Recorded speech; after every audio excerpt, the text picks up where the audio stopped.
Hello everyone, welcome back on my channel. Today I'm going to tell you 5 effective tips to get rid from cough and cold naturally. Ginger tea. Tea helps in running and dripping nose and also expel cough from respiratory tract.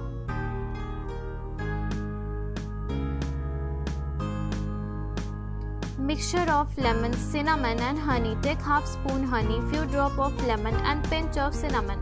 Make syrup of it and take twice a day. Cinnamon helps to reduce infection. In lemon, vitamin C is present. Honey soothes a sore throat. Third, lukewarm water and salt water. Drink lukewarm water. It helps in fighting against common cold, cough and sore throat. Reduce inflammation. Helps in replenishing the fluid and infection out of the body.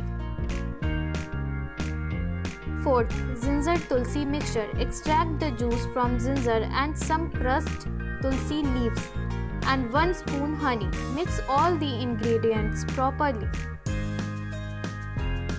Fifth, carrot juice. It is uncommon but very effective. It may sound strange, but this drink helps in relieving common cold. Thank you.